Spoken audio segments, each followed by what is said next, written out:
আমাদের আঞ্চলিক ভূগোলটা অত্যন্ত গুরুত্বপূর্ণ একটা বিষয় এবং সেই বিষয়ের সূচনা হয় ভারতবর্ষ থেকে। ভারতবর্ষ একটি যুক্তরাষ্ট্র।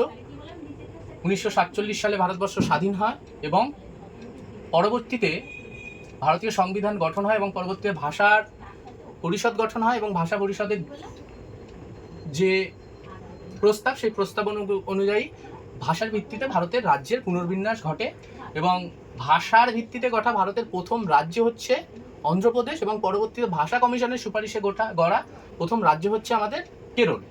তো ভারতকে আমরা জানবো। তো ভারতবর্ষের পূর্ব সীমানা যেটা হচ্ছে অরুণাচল প্রদেশে অবস্থিত, মানে পূর্বের শেষ বিন্দু, যার নাম কিবিথু। পশ্চিম দিকে যদি আমরা চলে আসি সেটা হলো গুহর মোটা, সেটা গুজরাটে অবস্থিত। এবার উত্তর দিকে লাদাখের ইন্দিরাকল এবং দক্ষিণ দিকে আমরা যদি মূল ভূখণ্ডের হিসাব করি তাহলে হবে তামিলনাড়ুর কন্যাকুমারী।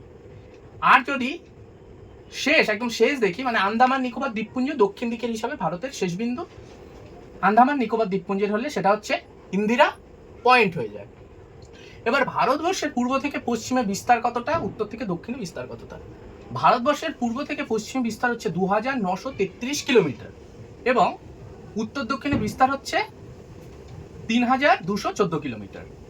এবার আমি আরেকবার বলে দিই, উত্তরে লাদাখ, দক্ষিণে মূল ভূখণ্ড হলে তামিলনাড়ুর কন্যাকুমারী, আর আমরা যদি দ্বীপপুঞ্জ ধরি সেখানে আন্দামান নিকোবর দ্বীপপুঞ্জ, পূর্ব দিকে অরুণাচল প্রদেশ এবং পশ্চিম দিকে গুজরাট, গুহার মোটা। এবার অনেক সময় প্রশ্ন আসে ভারতের পূর্বতম শেষ রাজ্য কি? অরুণাচল প্রদেশ। এটা মনে রাখার একটা ব্যাপার আছে। অরুণ অর্থাৎ সূর্য। পশ্চিমবঙ্গের কোন রাজ্যে প্রথম সূর্য ওঠে? অরুণাচল প্রদেশে প্রথম সূর্য ওঠে। এই জায়গাটা আশা করি মোটামুটি আমরা বুঝে গেলাম। এবার আর একটা গুরুত্বপূর্ণ বিষয় যেটা নিয়ে প্রশ্ন মোটামুটি সব পরীক্ষাতেই আসে, যে কর্কটক্রান্তি রেখা ভারতবর্ষের কোন কোন রাজ্যের উপর দিয়ে গেছে। কর্কটক্রান্তি রেখার মান হচ্ছে 23.5 ডিগ্রি উত্তর, যাকে আমরা বলতে পারি 23 ডিগ্রি 30 মিনিট। আমরা উত্তর গোলার্ধে অবস্থিত, কর্কটক্রান্তি রেখা তাই উত্তর গোলার্ধে, মানে উত্তর গোলার্ধে অবস্থিত। তো এটা মনে রাখার একটা সূত্র আছে যে কোন কোন রাজ্যের উপর দিয়ে কর্কটক্রান্তি রেখা গিয়েছে। এই সূত্রটা গুরু মাছ ঝাপো তুমি, গুরু মায়াকার ছ জয়াকার পকা তরুষ ময়সী। গুতে গুজরাট, যার রাজধানী গান্ধীনগর। রুতে রাজস্থান, মাতে মধ্যপ্রদেশ, ছতে ছত্তিশগড়, ঝাতে ঝাড়খণ্ড, ওতে পশ্চিমবঙ্গ, তুতে ত্রিপুরা এবং মিতে মিজোরাম।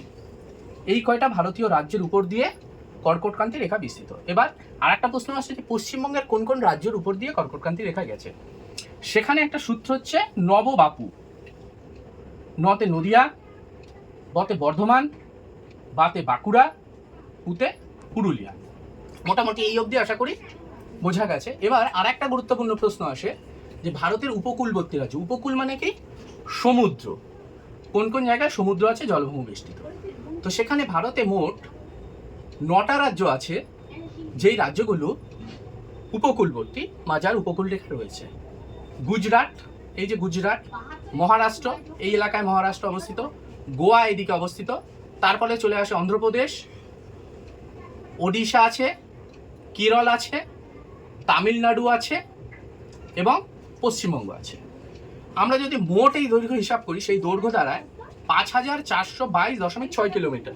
এটা মূল ভূখণ্ড, মানে ভারতের এই যে আমরা যে মূল ম্যাপ, সেই ম্যাপের হিসাবে যদি ধরি তাহলে দাঁড়ায় মোট 5422.6 কিলোমিটার। আর আমাদের জানি ভারতবর্ষে আরো অনেকগুলো দ্বীপ আছে, দ্বীপপুঞ্জ আছে, সেগুলো যদি হিসাব করি দ্বীপ সহ তাহলে দাঁড়ায় 5716.6 কিলোমিটার। এখানে একটা জিনিস উল্লেখযোগ্য, সেটা হচ্ছে উপকূল রেখার দৈর্ঘ্য সবচেয়ে বেশি কোন রাজ্যে, এটা খুব আসে, সেটা হচ্ছে আসে গুজরাট। গুজরাটে উপকূল রেখার দৈর্ঘ্য সবচাইতে বেশি। আশা করি আমরা এই জিনিসগুলো মোটামুটি আমাদের